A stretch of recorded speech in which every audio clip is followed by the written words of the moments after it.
Hello students, आज हम पढ़ेंगे वक्फ के बारे में।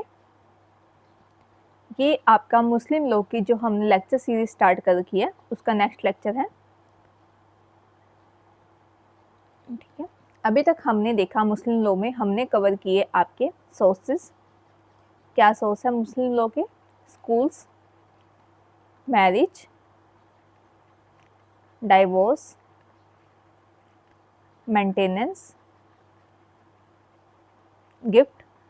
अभी तक हम आपके ये टॉपिक कवर कर चुके हैं।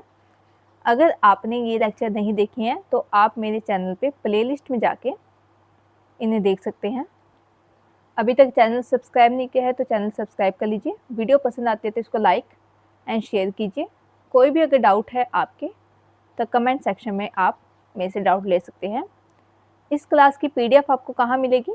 मेरे टेलीग्राम चैनल पे।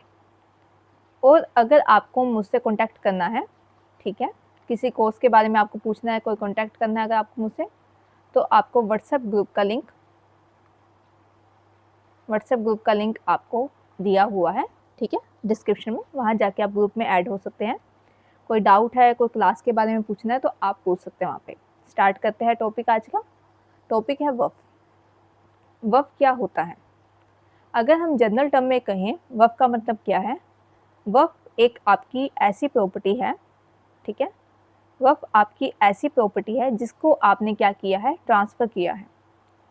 जिसको आपने ट्रांसफ़र किया है, और ट्रांसफ़र करने का रीज़न क्या है? ऑब्जेक्ट क्या है आपका? ऑब्जेक्ट आपका है रिलीजियस। धर्म के लिए आप क्या कर रहे हैं? ऐसे प्रॉपर्टी को ट्रांसफ़र कर रहे हैं, ठीक है, तो हम उसको कहेंगे वक्फ। इन इस्लामिक लॉ, वक्फ means state land which is inalienable and used for charitable purpose. Charity के लिए यूज़ कर रहे हैं आप, रिलीजियस पर्पस के लिए यूज़ कर रहे हैं, उसको वक्फ कहा जाएगा। पायस एंडोनमेंट होता है ये, ठीक है। वक्फ means detention of property so that it produce or income may always be available for religious and charitable purpose। आपने अपनी प्रॉपर्टी को ऐसे डिटेन किया है, ठीक है, ताकि जो उसका प्रोड्यूस है, उस प्रॉपर्टी से जो भी उत्पाद हो या जो भी उस प्रॉपर्टी की इनकम आए, उस इनकम को या उस प्रोड्यूस को हम यूज़ कहाँ करें? आपका इसी यूज़ किया जाए आपका चैरिटेबल पर्पस के लिए, ठीक है। हिंदी मीडियम वाले बच्चे देखिए, इस्लामिक विधि में वक्फ का अर्थ है राज्य भूमि की हस्तांतरण और धर्मार्थ उद्देश्य के लिए उपयोग किया जाना और धार्मिक विनाश, ठीक है। वक्फ का अर्थ है किसी संपत्ति का अवरोध ताकि उसकी आय हमेशा धार्मिक या धर्म उद्देश्य के लिए उपलब्ध हो सके, ठीक है। नॉर्मल हमने क्या देखा? वक्फ आपकी प्रॉपर्टी है, आपने उसको ट्रांसफ़र किया है किस लिए? दो पर्पस के लिए, या तो आप रिलीजियस पर्पस के लिए या चैरिटेबल पर्पस के लिए उसको क्या करते हैं? ट्रांसफ़र करते हैं। तो ऐसी प्रॉपर्टी आपकी वक्फ मानी जाती है। उस प्रॉपर्टी से चाहे कोई भी प्रोड्यूस आए, चाहे कोई भी इनकम आए, वो चीज़ें आपकी यूज़ होगी किसके लिए? रिलीजियस पर्पस के लिए, ठीक है। डेफिनेशन स्टूडेंट, आपको पता है जो ये पीपीटी है, जो ये पीडीएफ है आपकी, वो आपके मेंस आंसर के लिए इम्पोर्टेंट है, ठीक है। मेंस आंसर राइटिंग आपका आता है तो आप ये पीपीटी देख के इसमें जो मेन पॉइंट्स हमने लिखे हैं उसको आप मेंशन कर सकते हैं अपने आंसर राइटिंग में, ठीक है। पहले हम, अगर आप आंसर भी लिखते हैं तो हम पहले डेफिनेशंस बताते हैं। अकॉर्डिंग टू वक्फ एक्ट 1954, जो हमारा वक्फ अधिनियम है 1954 का, वक्फ means permanent dedication by a person professionally in Islam. व्यक्ति कैसा होना चाहिए? आपका इस्लाम होना चाहिए, इस्लाम, ठीक है, जिसने मुस्लिम लॉ आपका प्रैक्टिस करता हो। जो व्यक्ति मुस्लिम लॉ आपका प्रैक्टिस करता है, इस्लाम व्यक्ति आपका होना चाहिए। उसके पास प्रॉपर्टी होनी चाहिए या तो मूवेबल या इमूवेबल, चल या अचल संपत्ति उसकी होनी चाहिए, ठीक है। वो किसके लिए दे रहा है? पायस पर्पस के लिए, रिलीजियस पर्पस के लिए, धार्मिक पर्पस के लिए, ठीक है। ये चैरिटी के लिए वो क्या करता है? ऐसी प्रॉपर्टी का आपका ट्रांसफ़र कर रहा है। व्यक्ति होना चाहिए मुस्लिम, प्रॉपर्टी होनी चाहिए मूवेबल या इमूवेबल, ऑब्जेक्ट होना चाहिए आपका रिलीजियस, ठीक है। अब वक्फ में बी मेड इन राइटिंग और डेडिकेशन में भी ओरल, ठीक है। वक्फ आपका लिखित यानी रिटन, ठीक है, राइटिंग में होना चाहिए या फिर वो ओरली भी हो सकता है। तो वक्फ दो तरह से होगा, या तो रिटन होगा या ओरली होगा। There must however be appropriate words, उसके अंदर ऐसे वर्ड्स आपके होने चाहिए जो आपका इंटेंशन बताए।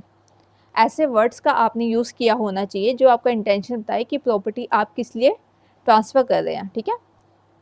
वहाँ पे वक्फ शब्द हो ये ज़रूरी नहीं है। मैंने कोई कॉन्टैक्ट किया आपके साथ तो मैंने वक्फ शब्द का प्रयोग किया हो चाहे ना किया हो, लेकिन मैंने ऐसे शब्दों का यूज़ किया है जो मेरी इंटेंशन बता रहा है कि मैं ये प्रॉपर्टी आपकी रिलीजियस पर्पस के लिए यूज़ कर रही हूँ, तो वो मेरी वक्फ मानी जाएगी, ठीक है। परिभाषा, वक्फ का अधिनियम आप याद कीजिए। वक्फ कौन सा अधिनियम है? ये आपका 1954 का, ठीक है।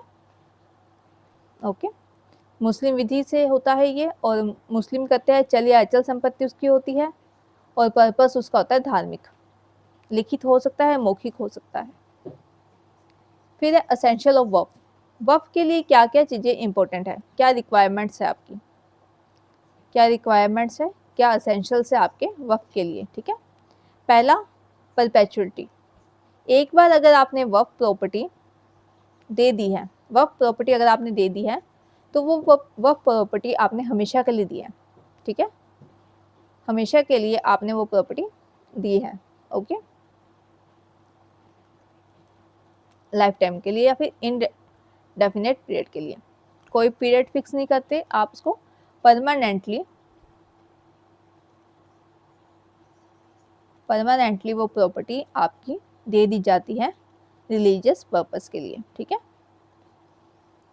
देयर कैन नॉट, ये इंपॉर्टेंट है, इसको हाईलाइट कर लीजिए। There can not be a वक्फ फॉर द लिमिटेड पीरियड। कुछ समय के लिए प्रॉपर्टी आपकी नहीं दी जाती, परमानेंटली उसको ट्रांसफर किया जाता है वक्फ के अंदर। Next, second point, इररिवोकेबिलिटी।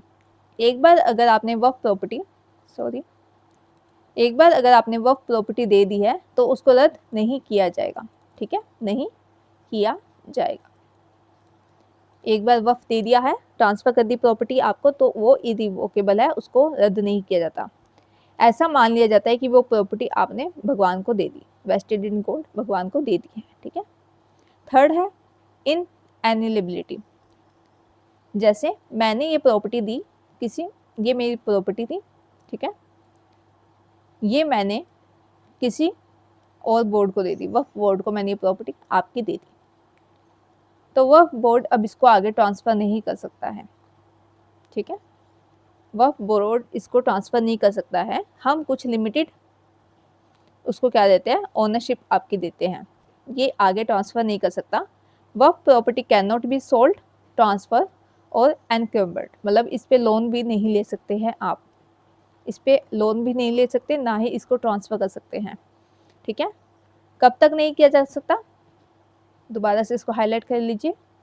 कब तक कैसे चीज़ें ट्रांसफ़र नहीं होगी, except for the necessity of the वक्फ। अगर वक्फ के लिए हमें क्या है, आवश्यकता है, वक्फ के लिए अगर हमें आवश्यकता है, नेसेसिटी है, रिलीजियस पर्पस के लिए अगर आवश्यकता है, तो ही ऐसी प्रॉपर्टी ट्रांसफ़र की जाएगी, वरना ऐसी प्रॉपर्टी आपकी ना ही ट्रांसफ़र की जाती है, ना ही बेची जाती है, और ना ही एनक्लम्ड की जाती है, ठीक है, ना ही ऐसी प्रॉपर्टी पे लोन लिया जाता है।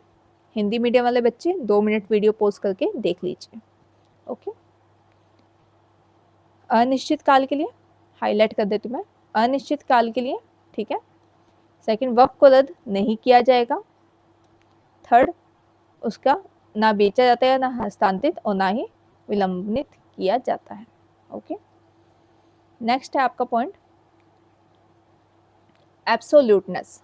अगर आपने कोई प्रॉपर्टी ट्रांसफ़र की है, मैंने कोई प्रॉपर्टी ट्रांसफ़र की है, ठीक है, तो ट्रांसफ़र करते समय मैं कोई भी कंडीशन उस पर अप्लाई नहीं करूँगी, कोई भी कंडीशन मैं अप्लाई नहीं करूँगी, कोई भी शर्त उस पर नहीं लगाऊंगी, ठीक है। प्रॉपर्टी हमेशा ट्रांसफ़र होगी एब्सोल्यूट, एब्सोल्यूट मतलब विदाउट कंडीशन, ओके, बिना शर्तों के वो प्रॉपर्टी आपकी ट्रांसफ़र की जाती है। अगर मैंने प्रॉपर्टी आपकी कंडीशन के साथ लगाई है तो वो वक्फ आपका वॉइड माना जाएगा, तो वक्फ आपका शून्य हो जाएगा। Next point, religious and charitable use for usufructure. The produce and benefit of work property are utilized only for such purpose which recognized as religious, pious and charitable। हमने देखा प्रॉपर्टी आपने कैसे ट्रांसफ़र की, किस लिए ट्रांसफ़र की है, religious purpose के लिए आपने ट्रांसफ़र की है। ठीक है, तो ये पॉइंट्स थे आपके कि वक़्फ़ आप क्यों ट्रांसफ़र कर रहे हैं, क्या एसेंशियल पॉइंट्स हैं उसको ट्रांसफ़र करने के लिए। नेक्स्ट टॉपिक है आपका काइंड्स ऑफ वक़्फ़। अब वक़्फ़ आपके कितने टाइप के होते हैं, ठीक है, तो वक़्फ़ आपके मेनली 2 टाइप के हैं। वक़्फ़ जो है मेनली आपके 2 टाइप के हैं, पब्लिक वक़्फ़ और सेकंड है आपका प्राइवेट वक़्फ़। ठीक है, पब्लिक वक़्फ़ किसके लिए है, पब्लिक के लिए, रिलीजन और चैरिटेबल पर्पस के लिए।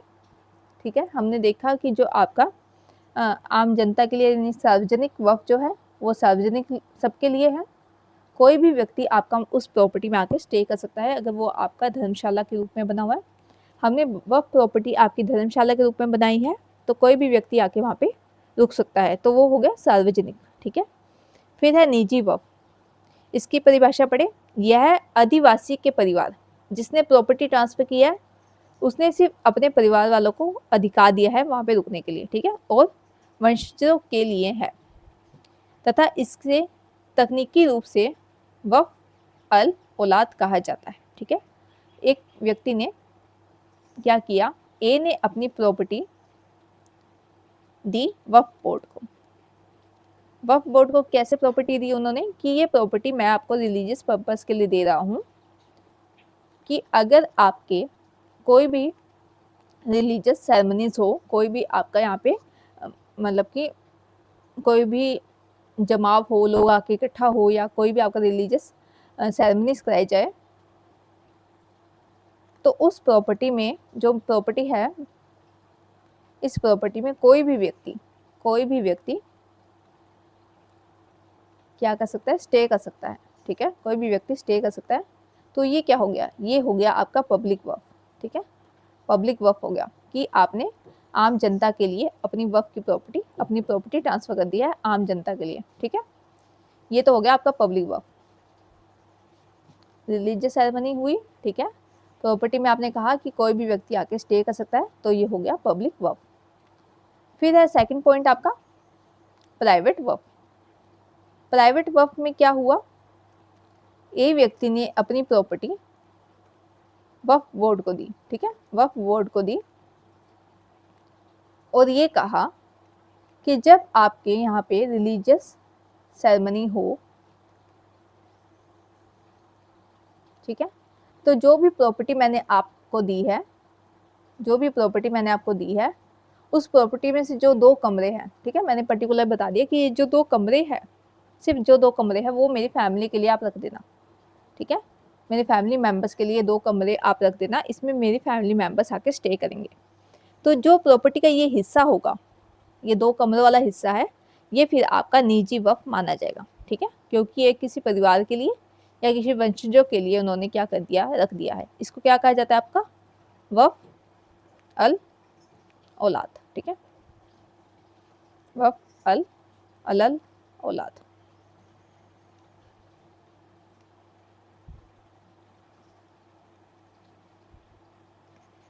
ठीक है, नेक्स्ट हम देखते हैं वैलिड ऑब्जेक्ट ऑफ वक़्फ़। अब वक़्फ़ के क्या क्या उद्देश्य है ऐसे हैं जो कि वैलिड माने जाएंगे, वैध माने जाएंगे। ठीक है, आपने वक़्फ़ किया है तो उसके पीछे कोई ना कोई आपका उद्देश्य होगा। तो ऐसे कौन कौन से उद्देश्य हैं आपके जिसको हमने यहाँ पे क्या माना है, वैलिड माना है। हाईलाइट करते रहूँगी मैं, आप देख लेना।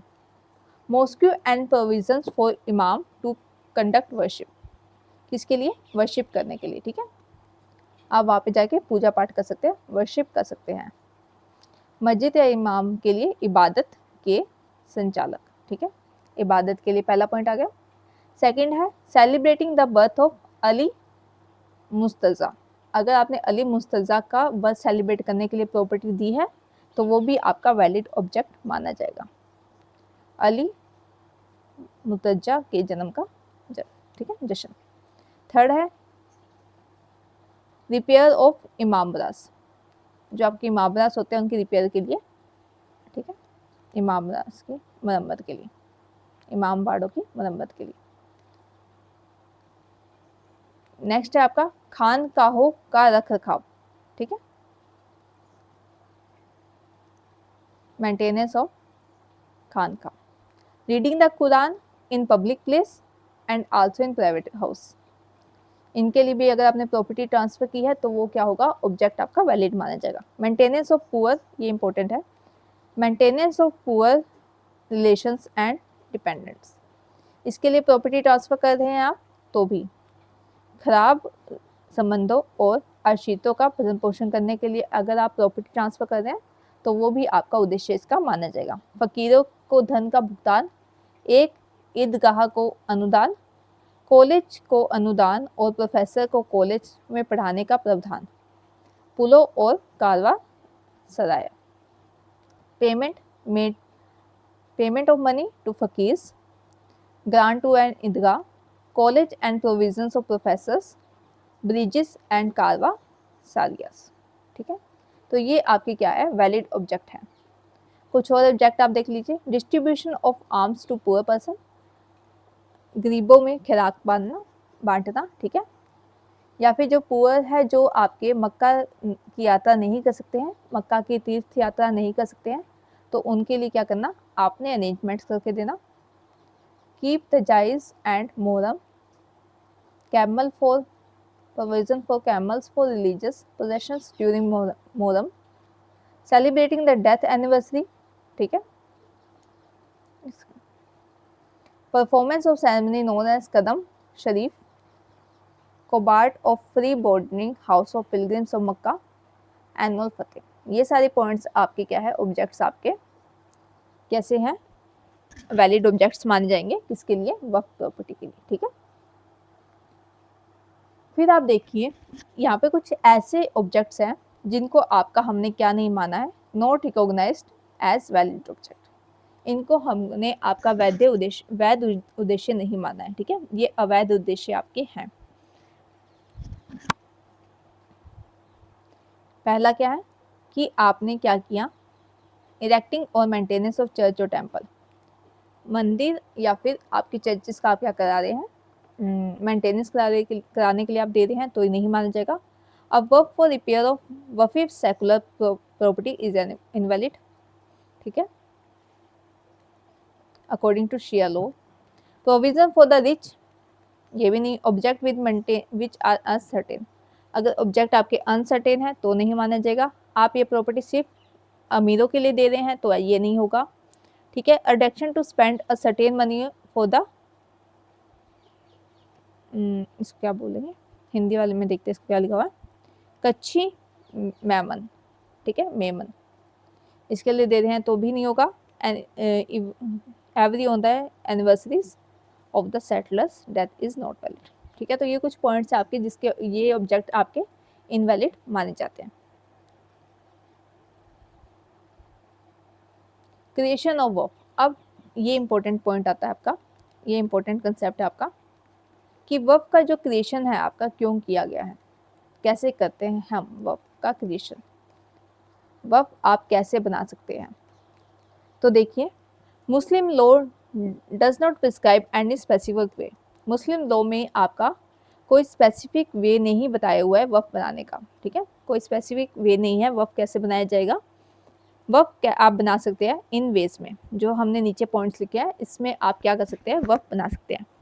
पहला है by an act of living person, ठीक है, इंटरव्यूवर्स, एक लिविंग पर्सन, इंटरवाइवोस कहता है लिविंग पर्सन जब प्रॉपर्टी अपनी ट्रांसफर करता है, एक लिविंग पर्सन जब अपनी प्रॉपर्टी ट्रांसफर करता है किसी अदर लिविंग पर्सन को, ठीक है, किसी अदर लिविंग पर्सन को, तो वो होता है इंटरवाइवोस, मतलब दो जीवित व्यक्तियों के बीच में जब आपका प्रॉपर्टी ट्रांसफर किया जाएगा, दो जीवित व्यक्तियों के बीच में जब प्रॉपर्टी ट्रांसफर होगी आपकी, उसको इंटरवाइवोस कहा जाता है।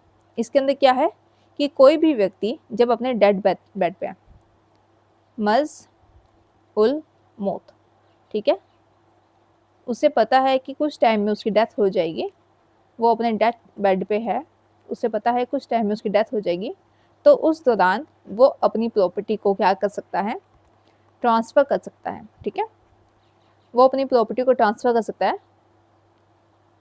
एक सेकेंड, ठीक है। और आप प्रॉपर्टी को ट्रांसफ़र कैसे करेंगे, मैं आपको दोबारा ये पॉइंट्स बताती हूँ।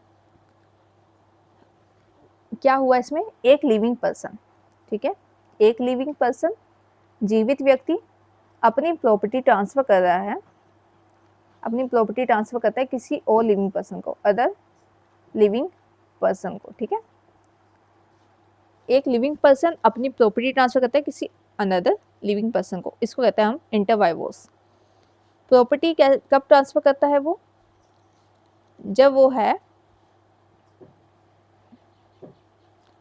है अपने मर्ज उल मौत पे, मर्ज उल मौत पे, मतलब उसको पता है कि कुछ दिनों बाद उसकी डेथ हो जाएगी, डेथ बेड पे है वो, तो वो प्रॉपर्टी ट्रांसफ़र कर सकता है। और प्रॉपर्टी कितनी ट्रांसफ़र करेगा, जितनी भी प्रॉपर्टी उसके पास है उस प्रॉपर्टी का 1/3, जितनी प्रॉपर्टी उसके पास है उस प्रॉपर्टी का 1/3 प्रॉपर्टी वो ट्रांसफ़र कर सकता है। ठीक है, तो इंपॉर्टेंट क्वेश्चन आपका आता है कि कितनी प्रॉपर्टी ट्रांसफ़र की जाएगी, 1/3 प्रॉपर्टी ही आपकी ट्रांसफ़र की जाएगी। ठीक है, can not dedicate more than 1/3 of property for work. Okay, फिर सेकंड है आपका कंसेप्ट बाय विल। अब क्या हुआ, विल के द्वारा, ठीक है, वसीयत के द्वारा क्या होता है, एक प्रॉपर्टी आपकी ट्रांसफ़र की जाती है। When a person leave a will in which he dedicates his property after his death, earlier it is thought that Shia cannot create a work by will, but now it has been approved. इसमें क्या हुआ, एक व्यक्ति की ने will बनाई और will आपको पता है कब एग्जीक्यूट होती है, कब आपकी निष्पादित होती है, एग्जीक्यूटेड होती है ये आपकी व्यक्ति की डेथ के बाद। जिस व्यक्ति ने वसीयत बनाई है उसकी मृत्यु के बाद ही वो एग्जीक्यूट की जाएगी विल, उससे पहले उसका कोई भी आपका विल का कोई मतलब नहीं है। ठीक है, तो विल आपकी एग्जीक्यूट कब हुई, उस व्यक्ति की डेथ के बाद। तो क्या हुआ, एक डेड पर्सन अपनी प्रॉपर्टी ट्रांसफ़र कर रहा है, एक डेड व्यक्ति अपनी प्रॉपर्टी ट्रांसफ़र कर रहा है किसको, किसी लिविंग पर्सन को। ठीक है, वक्फ बोर्ड को वो प्रॉपर्टी देता है, लिविंग पर्सन को वो अपनी प्रॉपर्टी दे रहा है। तो ये आपका कंसेप्ट आता है बाय विल, आप अपनी प्रॉपर्टी ऐसे दे सकते हैं वक्फ के अंदर। पहले क्या था, सिया कानून के अंदर, सिया संप्रदाय में आपका ये जो ट्रांजैक्शन था, आपका जो ये ट्रांसफ़र था, इसको हम क्या मानते थे, इनवैलिड मानते थे। लेकिन आजकल क्या है, इसको वैलिडेशन दे दी गई है। ठीक है, उसके बाद क्या है, life gifts made with the donor labour under मर्ज उल मौत, the work made during death illness will operate only to the existing of 1/3 of property without the consent of the heirs। इसमें यही बात बोलेगी कि अगर आपने गिफ्ट की है प्रॉपर्टी, आपने कब की गिफ्ट की है, मर्ज उल मौत के टाइम पे। ठीक है, आप क्या है, कोई आपको ऐसी बीमारी हो गई है, कोई ऐसी इलनेस हो गई है कि आपको पता है कि आपकी डेथ हो जाएगी, तो इस मैटर में आपने क्या किया, अपनी 1/3 प्रॉपर्टी आपने वक्फ को दे दी। 1/3 प्रॉपर्टी जो आपने वक्फ को दी है ये आपकी क्या हो जाएगी, वैलिड हो जाएगा। ये वक्फ का एग्रीमेंट कॉन्ट्रैक्ट आपका वैलिड हो जाएगा विदाउट, इसको हाईलाइट कर लीजिए, कैसे होगा, without the consent of the heirs of the वकीफ। जो ये व्यक्ति है जिसने प्रॉपर्टी आपकी ट्रांसफ़र की है, वकीफ है, उसके जो लीगल हायर्स है, ठीक है, उसके जो लीगल हायर्स है उनसे हम सहमति नहीं लेंगे, उनसे हम कंसेंट नहीं लेंगे। Okay,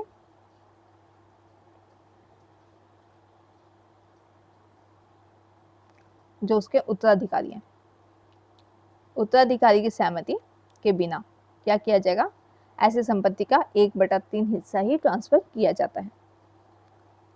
Lapse of time frequently renders it difficult or impossible to establish dedication by direct evidence, but work may be established by evidence of immemorial user। क्या कहा गया कि हमारा जो टाइम था वो लैप्स हो गया, आपने ट्रांसफ़र किया, ट्रांसफ़र करने के बाद जो टाइम है आपका ख़त्म हो गया है। ठीक है, तो क्या होगा आपका, तो डिफ़िकल्ट है कि हम कोई डायरेक्ट एविडेंस दें कि ये प्रॉपर्टी वक़्फ़ में दी हुई थी या नहीं दी हुई थी।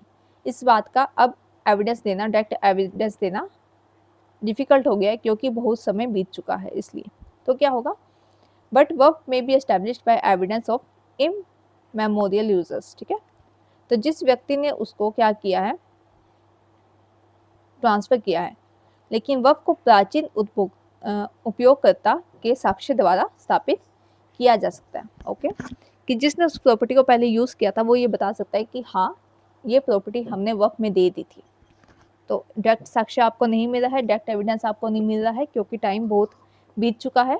तो हम क्या करेंगे, जो आपके पहले उसके उपयोगकर्ता थे, ठीक है, उनको क्या करेंगे, आके बता सकते हैं कि हमने प्रॉपर्टी वक़्फ़ में दी है या नहीं दी। फिर है आपका कंसेप्ट लीगल इंसिडेंट्स ऑफ वक़्फ़। इसमें ये पॉइंट है कि वक़्फ़ आपका कैसे कैसे बनाया जाता है, ठीक है। वक़्फ़ अगर आपने बना दिया तो क्या माना जाएगा। तो लीगली हम ये मान के चलेंगे कि आपने प्रॉपर्टी किसको दी है, गॉड को दी है, आपने ये प्रॉपर्टी भगवान को दी है, ये माना जाएगा, ठीक है। केस आपका आता है मोहम्मद इस्माइल वर्सेस ठाकुर साहिब अली 1962 का। Supreme court held that even if Waqf al-Aulad, the property is dedicated to God, only the usufructuous are used by the descendants. इसमें क्या कहा गया कि अगर मैंने प्रॉपर्टी, ए व्यक्ति की कोई प्रॉपर्टी है, ठीक है, उसने अपनी प्रॉपर्टी क्या की, वक्फ में दे दी। ए व्यक्ति की कोई प्रॉपर्टी थी, उसने अपनी प्रॉपर्टी वक्फ में दे दी। अगर कैसे दी, उसने कहा कि मेरे जो लीगल हायर्स है, ठीक है, प्राइवेट वक्फ उसने किया। प्राइवेट वक्फ में क्या कहा कि जो उसके वक्फ अलल औलाद, ठीक है, जो उसके लीगल हायर्स है वो उस प्रॉपर्टी का यूज़ कर सकते हैं। ये हमने प्राइवेट वक्फ में बात की थी। तो जो ये प्रॉपर्टी आपकी इसमें ट्रांसफ़र हुई है ना, इसको माना जाएगा कि ये प्रॉपर्टी आपने गॉड को दी है। ये प्रॉपर्टी भी ऐसे मानी जाएगी कि ये प्रॉपर्टी किसकी है, गॉड को दी गई है, ठीक है। बस वो कंडीशन की इन्होंने कहा है कि इस टाइम पे हमारे जो लीगल हायर्स है उसको यूज़ कर सकते हैं, वो पोर्शन को छोड़ दिया जाएगा, बाकी ये माना जाएगा कि प्रॉपर्टी आपने गॉड को दे दी है। फिर इररिवोकेबिलिटी, एक बार अगर आपने वक्फ बना दिया तो आप उसको रद्द नहीं कर सकते हैं, रिवोक नहीं कर सकते हैं, ठीक है, उसको रिवोक या रद्द नहीं किया जाएगा। परमानेंट एंड परपेचुअल, क्या कहा इन्होंने कि अगर आपने एक बार प्रॉपर्टी दे दी है तो वो अनलिमिटेड टाइम के लिए, ठीक है, अनलिमिटेड क्या हो गई है प्रॉपर्टी, वो आपकी वक्फ प्रॉपर्टी बन गई है, ठीक है। स्पेसिफिक टाइम के लिए आप वक्फ ट्रांसफ़र नहीं करेंगे। अगर आपने एक बार वक्फ ट्रांसफ़र कर दिया है तो उस पर कोई टाइम लिमिट नहीं है, वो फिर अनलिमिटेड टाइम के लिए आपकी प्रॉपर्टी वक्फ प्रॉपर्टी बन गई है। ओके, नेक्स्ट इनएलिजिबल, अगर आपने कोई प्रॉपर्टी ट्रांसफ़र की फिर आपकी प्रॉपर्टी वो वक्फ प्रॉपर्टी बन गई, प्रॉपर्टी आपकी वक्फ प्रॉपर्टी हो गई है, तो अब इस प्रॉपर्टी को दोबारा से ट्रांसफ़र नहीं किया जाएगा, ठीक है। कोई भी ह्यूमन बीइंग इसको ट्रांसफ़र नहीं कर सकता है खुद से या किसी और व्यक्ति को, ठीक है। अगर हमको लगता है कि वक्फ के लिए इम्पोर्टेंट है ट्रांसफ़र करना, हमें कोई पैसे की ज़रूरत है या कुछ और हमें चाहिए, तो हमने क्या किया, उस प्रॉपर्टी को वक्फ प्रॉपर्टी को ट्रांसफ़र तभी कर सकते हैं, वरना हम उसको नहीं कर सकते हैं। प्रायस एंड चैरिटेबल यूज़, जो भी प्रॉपर्टी का यूज़ किया जाएगा वो आपका रिलीजियस पर्पस के लिए किया जाएगा। जो भी आपका प्रॉपर्टी का यूज़ किया जाएगा रिलीजियस पर्पस के लिए किया जाएगा, ये इंपॉर्टेंट है आपका। Power of courts inspection, the court has power to inspect, जितने भी आपके कोर्ट हैं उनके पास पावर है क्या करने की, इंस्पेक्ट करने की, वो वहाँ जाके जांच कर सकता है, ठीक है। जांच करने की पावर किसके पास है, कोर्ट के पास है। द फंक्शनिंग और management of the work property, क्या देख सकता है कि फंक्शन सही से हो रहा है वर्क प्रॉपर्टी का, मैनेजमेंट सही हो रही है या नहीं हो रही, कोर्ट ये जाके देख सकता है। Misuse of the property of usufructures is criminal offence as per work act 1995, ठीक है। मिसयूज नहीं करेंगे आप प्रॉपर्टी का, वर्क प्रॉपर्टी का मिसयूज नहीं करेंगे। अगर आप मिसयूज करते पाए जाते हैं तो आप वर्क एक्ट 1995 के अंदर आप पे क्या होगा, क्रिमिनल चार्जेस लगेंगे, ठीक है। नेक्स्ट देखते हैं इंपॉर्टेंट केस लॉ से आपके दो इंपॉर्टेंट केसेस है इससे रिलेटेड, ठीक है। पहला केस है आपका कर्नाटक बोर्ड ऑफ वक्फ versus Mohammad Nazir Ahmad 1982। Karnataka board of वक्फ वर्सेस मोहम्मद अजनीर अहमद 1982। इसमें क्या कहा गया, इसमें कर्नाटका हाई कोर्ट का ये मामला है आपका। इसमें कहा गया कि जो आपकी प्रॉपर्टी दी गई है, the dedication of house by a Muslim for use of all travellers, ठीक है। मुस्लिम ने क्या, एक मुस्लिम व्यक्ति ने अपनी प्रॉपर्टी ट्रांसफर की और ये नहीं बोला कि कौन से धर्म के व्यक्ति इस प्रॉपर्टी का यूज करेंगे, उसने कहा हर धर्म के व्यक्ति इस प्रॉपर्टी का यूज कर सकते हैं। तो क्या हुआ देखिए, अब वो सिर्फ रिलीजियस पर्पस का क्या मतलब हमने निकाला था, रिलीजियस पर्पस का मतलब हम निकाल के चल रहे हैं कि आप मुस्लिम रिलीजन की बात कर रहे हैं, सॉरी आप मुस्लिम रिलीजन की ही बात कर रहे हैं, ठीक है। मुस्लिम लॉ आप पढ़ रहे हैं तो आप मुस्लिम रिलीजन की ही बात कर रहे हैं, अदर रिलीजन्स की हमने कोई बात नहीं की। लेकिन इस व्यक्ति ने क्या किया, इसने अपनी प्रॉपर्टी हर एक रिलीजन को दे दी, ठीक है। तो अब हम इस प्रॉपर्टी को आपका वक्फ प्रॉपर्टी नहीं मानेंगे। अगर आपने रिलीजियस पर्पस के लिए बोला है तो सिर्फ आप मुस्लिम धर्म के रिलीजियस पर्पस के लिए उसको यूज़ करेंगे, ठीक है। Only for the benefit of Muslim community, ये इस केस में कहा गया। सेकुलर नेचर हम लेके नहीं चलेंगे, धर्म निरपेक्षता हम लेके नहीं चलेंगे, ठीक है। इसके अंदर अगर मुस्लिम के अंदर वक्फ आप ट्रांसफ़र करें तो मुस्लिम प्रॉपर्टी या मुस्लिम कम्युनिटी की ही वहाँ पे बात होगी। फिर है आपका बक्का उल्ला खान वर्सेस गुलाम सदीकी खान, ठीक है। 1955 का केस आता है, बक्का उल्ला खान बनाम गुलाम सदीकी खान 1955 का। इसमें क्या किया गया, इसमें इलाहाबाद हाई कोर्ट ने क्या कहा, आपने वक्फ प्रॉपर्टी ट्रांसफ़र की, मैंने वक्फ प्रॉपर्टी ट्रांसफ़र की, लेकिन मैंने वहाँ पे मेंशन नहीं किया कि मैं ये किसके लिए गिफ्ट दे रही हूँ, अल्टीमेट ये गिफ्ट मैं किस लिए दे रही हूँ आपको। मैंने प्रॉपर्टी क्या दी कि मेरी ये प्रॉपर्टी वक्फ प्रॉपर्टी है, लेकिन मैंने वहाँ का कोई पर्टिकुलरली मेंशन नहीं किया कि ये प्रॉपर्टी सिर्फ मैं इसके लिए दे रही हूँ, ठीक है, चैरिटी के लिए दे रही हूँ। तो क्या होगा, ये प्रॉपर्टी मेरी वक्फ प्रॉपर्टी मानी जाएगी या नहीं मानी जाएगी। दोबारा देखिए, अगर मैंने मेरी प्रॉपर्टी वक्फ बोर्ड को दे दी, ठीक है, मैंने कोई डिक्लेरेशन नहीं किया कि मैं ये प्रॉपर्टी आपको गिफ्ट कर रही हूँ रिलीजियस पर्पस के लिए, मैंने ऐसा कोई डिक्लेरेशन नहीं किया, तब भी क्या होगा, वक्फ बोर्ड ये मान के चलेगी कि मैंने वो आपको चैरिटी में दिया है, ठीक है, चैरिटी के लिए दिया है, तो ऐसा मान जाएगा ultimate gift to the charity was implied. ये वो मान के चलेगी कि अगर मैं वक्फ का नाम लिया है तो वक्फ के नाम में मेरा पर्पस रिलीजियस या चैरिटेबल पर्पस है, ठीक है। तो स्टूडेंट, इतनी आज की क्लास है। ये टॉपिक थोड़ा सा डिफ़िकल्ट मान लीजिए, बोरिंग मान लीजिए, ठीक है, इस टाइप से टॉपिक है, लेकिन ये हमने जो कॉन्सेप्ट देखे हैं पेपर में, इतना अगर आपने कर लिया तो ये मोर देन सफिशिएंट है, ठीक है। मेंस आंसर राइटिंग में भी ये काफ़ी हेल्पफुल है। हमने आपके केसेस देखे, सारे कॉन्सेप्ट आपके डिटेल में समझे हैं। आप दोबारा से ये वीडियो देखना, ठीक है, इसके नोट्स खुद से बनाना, खुद से आप नोट्स लिखेंगे तो आपको पॉइंट जल्दी याद होगा, ठीक है। पीपीटी आपको पता है इसकी मिल जाएगी मेरे टेलीग्राम चैनल पे, जिसका लिंक मैंने कमेंट सेक्शन में आपको दे दिया है। ओके, तो thank you so much for the class. और स्टूडेंट, अगर आप तैयारी कर रहे हैं एपीओ के लिए तो एपीओ का भी हमने बैच निकाला हुआ है, लॉन्च किया हुआ है, ठीक है, आप उसे भी चेकआउट कर सकते हैं। आपको इसमें नोट्स मिलेंगे, इस बैच में आपको नोट्स दिए जाएंगे, ठीक है। इसमें नोट्स जो होंगे वो आपके सिर्फ एपीओ के लिए इम्पोर्टेंट नहीं रहेंगे, वो आपके अदर एग्ज़ाम्स के लिए भी इम्पोर्टेंट होंगे, ठीक है, क्योंकि इसमें लगभग सारे केसेस हमने इन्वॉल्व किए हैं। ओके, नोट्स आपको मिलेंगे, क्लासेस आपको मिलेगी, रेगुलर क्लासेस होंगी, टेस्ट आपके लिए जाएंगे। अगर आप इंटरेस्टेड है तो मुझे आप व्हाट्सएप ग्रुप पे बता सकते हैं, ठीक है, या आप मुझे कमेंट सेक्शन में भी पूछ सकते हैं आप मेरे से। Okay, thank you so much for the class. और आप इसकी प्लेलिस्ट जाके चेक कर लेना, ठीक है।